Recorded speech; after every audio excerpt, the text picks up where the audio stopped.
3:14 in the morning, the Strait of Hormuz, high above the dark water, a U.S. MQ-9 Reaper drone is watching the Iranian coastline. It has been doing this for hours, silent, invisible, patient. Then a high-power radar beam from a hidden battery on Qeshm Island locks onto its tail. An Iranian surface-to-air missile tears off its launch rail. The drone's flight computer attempts an emergency evasive turn. The missile is already there. The MQ-9 breaks apart and falls toward the ocean. The United States has just lost its primary eye over the most critical oil route on the planet. And on the Iranian shore, the liquid propellant engines of 20 more missiles are beginning to ignite. The target is a U.S. military base in Kuwait. The American defense computers are showing zero threats on their screens, not because there are none, because the Iranians have thought of something the computers were not prepared for.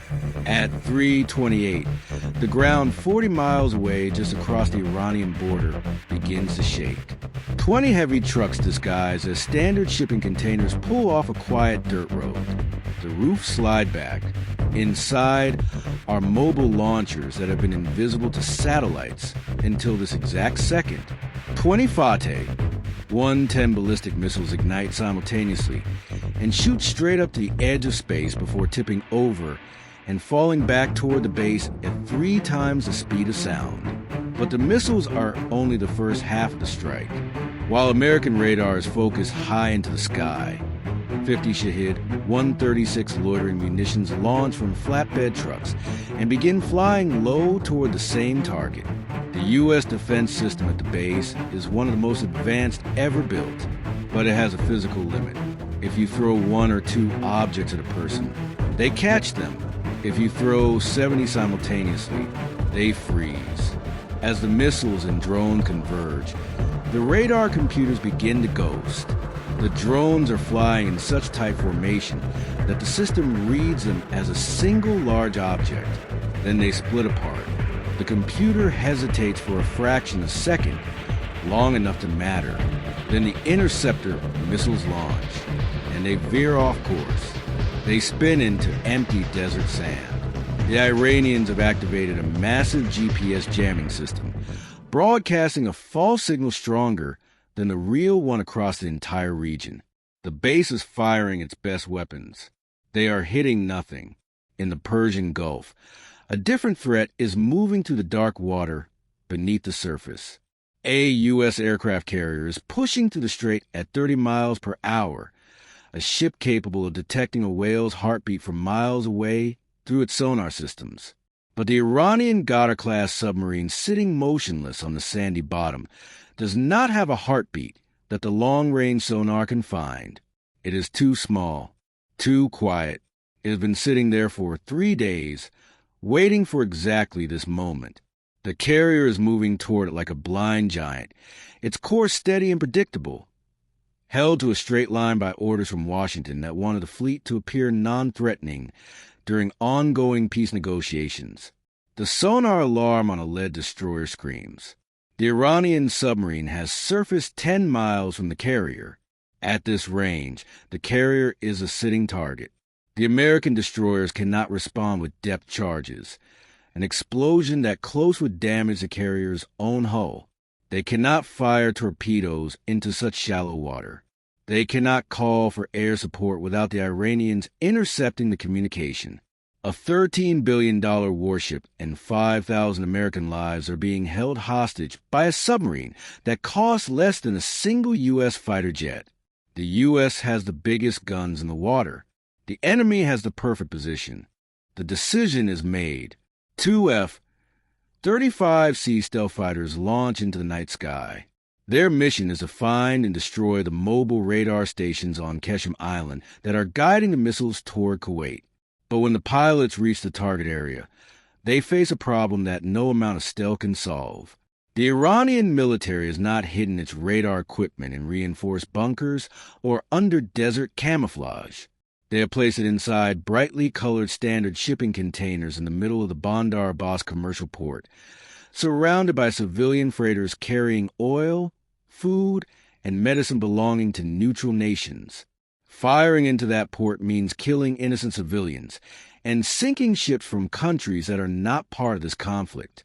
The IRGC is counting on American hesitation.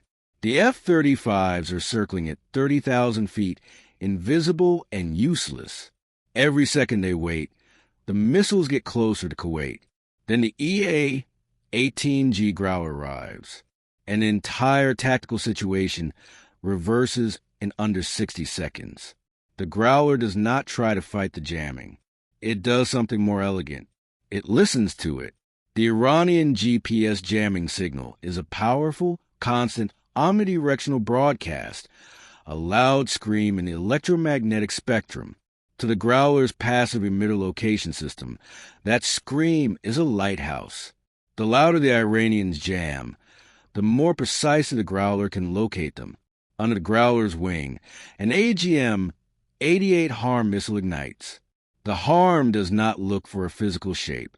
It tracks the electronic signature of an active radar or jamming system, following the beam back to its source like a hound following a scent.